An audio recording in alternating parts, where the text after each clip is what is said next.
And kind of to your point, you don't have to spend a lot of money on this because it's actually such an emotional issue. It's the fact that you've been crying Exactly. with this, that I feel like I have an ally and somebody who's on my team trying to help me deal with this. Right. And, student loans are so annoying. Most people have student loans from multiple different providers. You don't know where to log in, how to pay, how much you owe. Often there are multiple payments throughout the month to different providers. So if you just offer a tool that helps them consolidate that loan and have one loan that comes right out of their paycheck, so they can set it and forget it. Those are the kinds of forms of assistance that don't need to cost very much at all. Sometimes they even charge a fee to the employee rather than to the employer. The employer just facilitates this. Earned wage access is another one. Employees, most Americans lose so much money in overdraft charges to their banks. If they can get access to their pay when they need it, it's better for everyone.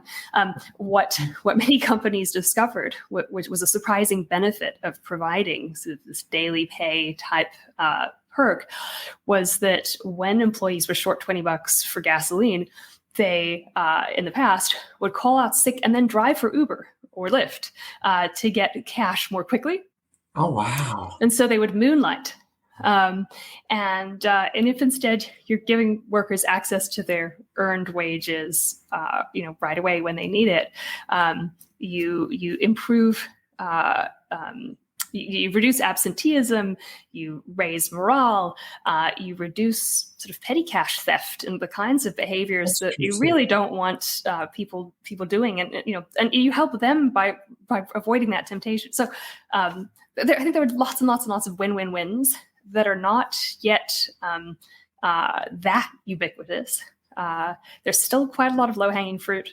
And the most important low-hanging fruit of all is the real basics, like pleasant, ergonomically sound workspaces, well-lit workspaces, climate control, break rooms with water fountains, with coffee, simple things. Well, okay, so maybe just real briefly, if we can touch on this, just sort of the whole remote versus return to office phenomenon. And we've seen, obviously, some pretty high-profile CEOs like get your butt back in the office, like the vacation's over. I need you back in the office. And employees going, yeah, no, like I really don't want to go to your office. I actually like not having 3 hours of my life chewed up in a commute. I actually like having dinner with my kids, and things like that. Are you guys seeing any decrease in remote only or remote first types of openings? So we divide the labor market into sort of 4 segments. One where remote work has just continued to rise and you're not seeing any pullback. And that's in tech, law, healthcare, a number of key industries. There's another segment of industries where remote work sort of rose a bit and then just kind of plateaued, where there aren't really that many roles that can be done remotely.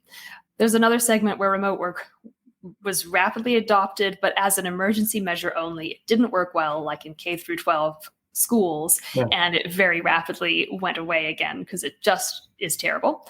And then there's a whole enormous part of the US labor force where there was no penetration of remote work at all because the jobs just have to be done in person. Passenger transport, food preparation, et cetera, et cetera. We're seeing a shift in the industry mix of jobs right now, where more than 70% of the jobs being added each month are in leisure and hospitality, the government, and healthcare, in these very in-person industries. And so the remote share of postings overall has gone down, but not actually because of what you're seeing in the headlines about tech CEOs demanding people come back to work. On the contrary, office vacancy rates keep going up, not down, as one by one companies come to the end of their leases and say we're out. There are only 2 people in this office that accommodates 2,000. We're downsizing. We're moving from 2 floors to 1, et cetera, et cetera. Well, so as is so common in the data, right? Like you have to start peeling it back, and there's not this sort of monolithic one size fits all answer. It's a bit more nuanced than that. And I really appreciate your explanation. There's a few things there that was new to me. So I love how you guys have kind of not quartile, but you've partitioned it into four different segments, and they have their own behaviors associated with them. So that's cool. See, one of the things so Career Club's business is, helping folks in career transitions. So that could be an individual job seeker who's in between opportunities. That could be somebody who's currently working, but in my crass way of saying it, Sunday night sucks, and they're looking for something new. And then there's kind of the B2B side of it, which is outplacement, what we talked about with next placement. So we talk a lot with candidates, and I don't know if we have a biased pool of folks or what, but candidate experience seems to be pretty not great. And, whether it's, the kind of, I applied online, never heard anything back because the ATS opted me out, or I did have some initial screening and then I got ghosted, as everybody says, or, it felt like almost like a perfunctory job posting. And I went through some of the interview process, but they ended up going with an internal candidate. Those would be some common themes that we hear from our folks.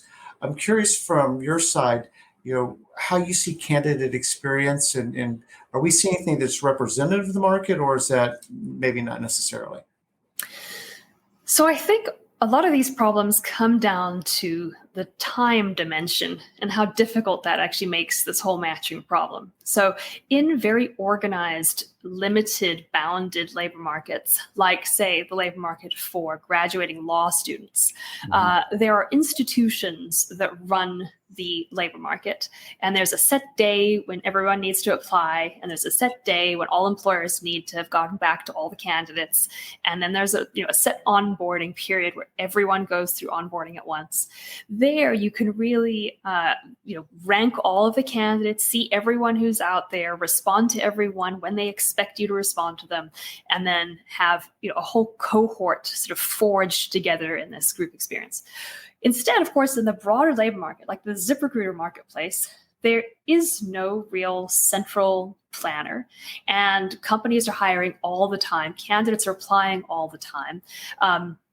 They're sending so many applications. Employers are looking at so many candidates. Half the time, when an employer likes a candidate and sort of reaches out with an offer, they've already been snapped up by somebody else. When the candidate really likes a company, it's too late. They're applicant number 237, and even if they would have been the best candidate, the employer's not even looking at that resume anymore. Right? Employers mostly only look at the resumes that are received in the second weeks of within the job posting. So time is a really crucial dimension here. It makes things very, very tricky. It means that companies don't know how to get everyone together for group onboarding, because you have one person starting in January, two people starting in March, 7 people. It's just actually a very, very, very complicated problem. I think it's something that we at ZipRecruiter are actively working to solve. We're trying to sort of create the sort of digital version of an in-person hiring event, where all of the recruiters are lined up sitting there, and the candidates are in a line, and they're sort of speed dating, and today's the day everyone's going to hear back. And so I think to the extent that we can create that experience, everyone will be better off. Bringing people together at a point in time who are both available and interested, and who can make contact immediately and see each other immediately, I think would make a world of difference. Maybe this is a good opportunity then, because part of that is process, part of that's technology, and I'm sure there's a lot of other elements. But I originally discovered you in the Wall Street Journal, and I think you were at a conference, and they were talking about AI. And so how do you see AI, both from the employer's perspective and this process that we're just talking about, and then also from the candidate side? Well, this is a very exciting moment. Anytime you have a breakthrough new technology like this, Neither the designers of that technology, nor the first adopters, nor big businesses really know what its potential is going to be, how quickly people are going to adopt it, how they're going to like it. Every day you see new threads on Twitter of people showing off something they discovered that they could do with ChatGPT or various AI tools. I mean, there are hundreds of AI tools being released now every day that use this underlying technology as their basis. I saw someone posting about how she spent $17 on some tool that allowed her to just take a selfie, looking like she does in the morning, no makeup. And turn it into a beautiful corporate headshot. I think there are so many ways that it can be used in our space by job seekers and employers to help them both stand out and be the best they can be. And it's ordinary individuals who are discovering those every day. Employers are increasingly looking for those kinds of individuals, the people who see a new technology and go, yeah, and immediately log on, get a subscription, and fiddle with it and figure out everything they can do with it, right? Stretch it until it breaks. Though employers are looking for those people now very eagerly to help them figure out how they can incorporate it in their product and how they can get ahead of the game. Yeah. So, we've had some good success with our clients, and again, everybody's sort of like we're fiddling with it right now. And we're all just sort of trying to figure it out heuristically, but doing things like downloading content from the company and saying like, give me 5 really good questions to ask during an interview, right? Or part of our methodology is encouraging people to be very proactive in reaching out to companies and finding the decision maker. And I could spend hours and hours and hours scouring every website and whatever, or I could use technology for what it's good for, and at least kind of doing that early discovery and kind of start to compartmentalize this a little bit for me and create some kind of a narrative here that I can start to work off of. And we're finding that it's getting candidates like a huge jumpstart of being a differentiated candidate. Absolutely. And not being candidate number 247, in line on the ATS, but actually doing something different than what everybody else is doing and hopefully working a little bit smarter and using technology again for what it's good for. Absolutely. I think this technology is going to separate the wheat from the chaff when it comes to candidates to an enormous degree. The most sophisticated candidates are going to sort of treat ChatGPT like a parent or friend, saying, how do I look at my resume, critique it? How do I make it stand out? How can I improve this? What are some skills missing on this resume that would be valuable for me to get if I want these kinds of roles? Be the worst hiring manager you could possibly be. Pretend that you're a total jerk and you want me to fail and you want to embarrass me and ask the kinds of interview questions that give me sort of a deer in the headlights look. Put me on the spot. Ask me something really hard. Help me turn my resume into an elevator pitch, a 30-second response to the question I'm inevitably going to get, which is, tell me about yourself. Right? That always seems to floor candidates. Somehow, either they ramble on for 30 minutes about their background and in chronological order and tell us everything they've done in their lives. Or they just stare blankly and say, well, what do you want to know? So I think if you use this tool well, you can really stand out and just hit it out the park and be confident and comfortable and shine. This is maybe a little bit of a non sequitur, but I think it is related, which is around older candidates and perceived ageism. And I think a lot of perceived rejection gets laid at the foot of ageism. And one of the things we find is like, no, it's irrelevance in some cases. Like tell me about your experience with ChatGPT. Well, I haven't really been on it. I don't know. Well, okay, so you're opting yourself out. That's not ageism. In my view, that's irrelevance. And we find other folks who, as you say, just sort of like run to it. They're like, this is cool. Let me play with it. Let me break it, and see what I can do with it. Right. And those are the candidates, surprisingly, that we see are having a lot of success in their job search because they're staying current with what's going on. Right. And some of them are older. When there are, I think there is a bias against older workers, but there are ways to sort of disarm that bias and counteract it. And one is to show how tech savvy you are throughout the process, to put it right there on your resume that you are, enthusiastic about new technologies, or showcase your proficiency with ChatGPT some way. Definitely one way to do it. So that kind of makes me think about talent pools more broadly. And, in some of the other podcasts that we've had with thought leaders like you, one of the topics that comes up pretty regularly is broadening the talent pool. So we might talk about people with prior convictions, as an example, people who do not have a 4-year degree. Maybe they've been to a tech boot camp or something like that, or older workers, somebody who's unretiring for whatever reason. They're bored, they need the money, something. Where's that fit into how you guys, and maybe you specifically, think about changes that could be made in this very competitive talent market? So historically, something you see is that labor force participation just kind of keeps rising as you chug along through an economic expansion.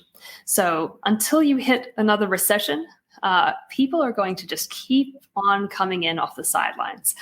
In 2018 and 2019, many economists thought we had already reached maximum employment, that labor force participation among women was going to, had plateaued for years and was going to fall. Instead, it kept rising. And so, ideally, we would avoid recessions forevermore, and we would keep drawing people in. One of the reasons that happens is because there seems to be some kind of sort of speed limit in how quickly the labor market can absorb talent and candidates. Yeah. And so, we sort of suck up all the people who are most available, who are actively seeking work, and then once you sort of exhaust the supply of the most salient, most active job seekers, you end up drawing in a pretty steady stream of people from other places. That said, of course, there are other ways to help employers find those candidates, to help those candidates find the kinds of jobs that they most like. I mean, we've encouraged employers to highlight that they are veteran friendly, yes, or that they are friendly to past offenders, or whatever it is. And there are ways for employers to stand out. They can sign the AARP's pledge and be listed on job boards that specifically appeal to older workers. There are many, many, many ways to go about it, and to expand your talent pools and reach new audiences. I want to be respectful of your time. We've covered a ton of topics, and this has been fascinating. But one of the things that I also really always like to ask our guests, and I think that from some of the things that you've shared with us, between being an immigrant to the U.S., a woman, a working mom, what's career advice that you would give to maybe a younger Julia, and somebody who might be listening? Or in my case, I've got a daughter who I think would be a peer of yours in so many ways. What career advice did you give younger women and working moms?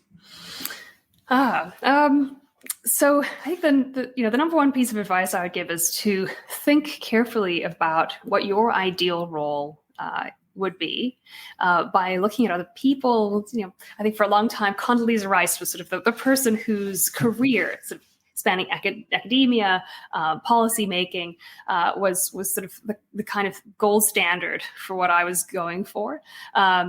So see if you can craft the ideal career role for yourself, and then make it happen. I decided before I applied to ZipRecruiter, before I even knew about this job, that I wanted to be a labor economist at TaskRabbit, at some kind of company that connects employers and job seekers in real time, where I could, using real data that looks at people's reviews, at whether they have a picture included or not, at how many jobs they've done, what differences those made in hiring and retention and recruitment and performance. And so I started finding contacts at the company, and I was going to reach out to people and pitch them that there could be PR value and thought leadership value in having an economist explore their data more. And then I happened to just browse ZipRecruiter one day, and I found there was exactly that job already listed at a company. But once you first step back and think about what it is you want, it's easier to find it, to spot it when you see it. Sometimes it doesn't exist, and then I would encourage people to go and create it themselves, to pick up the phone, to send emails, to slide into people's DMs on Twitter, to reach them on LinkedIn, etc. Well, so yes, the thing about know what you're looking for. So sometimes, and tell me about yourself, or Julie, what are you looking for? That's really a good question. I'm not really sure. Well, that's not a great answer. Sometimes. Well, about half of people on ZipRecruiter who are looking for jobs left the search bar blank when it came to the job title they were looking for. They would do a blank search and just kind of let the product guide them. We now have Phil, our AI personal recruiter, ask candidates, do you know what you want or not? Are you exploring? Do you want me to help you sort of discover different roles? Yes. And so the product is now trying to hold people's hands a little bit and give them a sort of tour through the labor market, because there is a dizzying array of jobs out there. No one knows all of the possibilities out there. And jobs are becoming more and more specialized. There are an increasing number of job titles, of skills listed in job postings all the time. So you can't possibly know everything that's out there.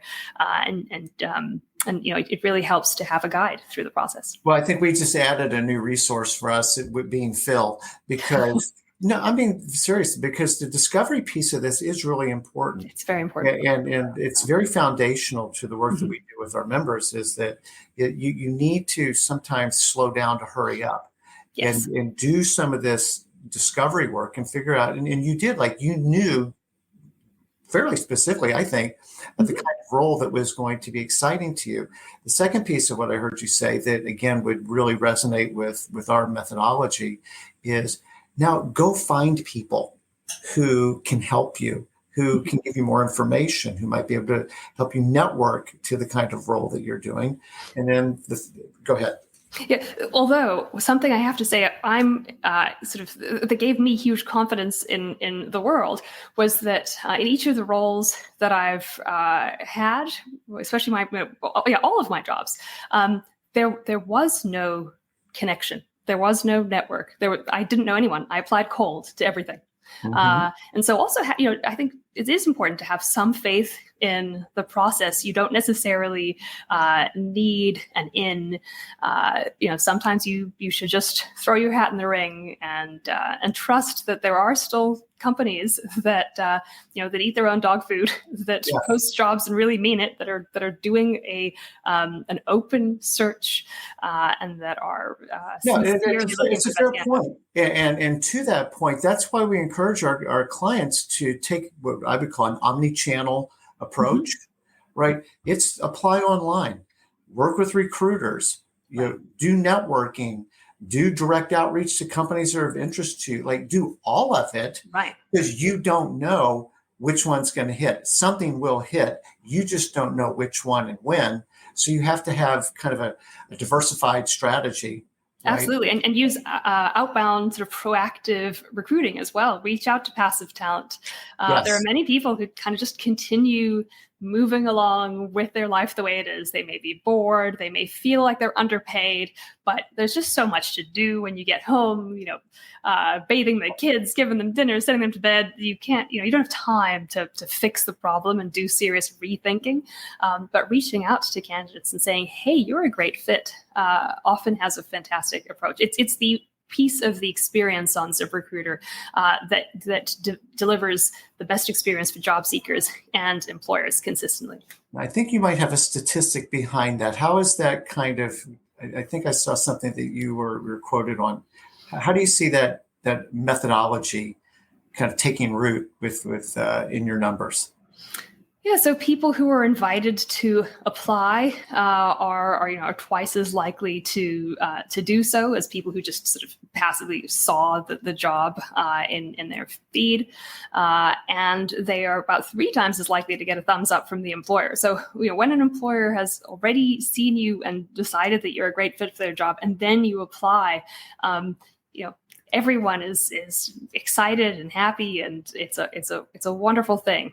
Candidates love the feeling of being told, "Hey, we value you." It's like Uncle Sam needs you. Like the Army recruiting campaign. It's a very compelling message.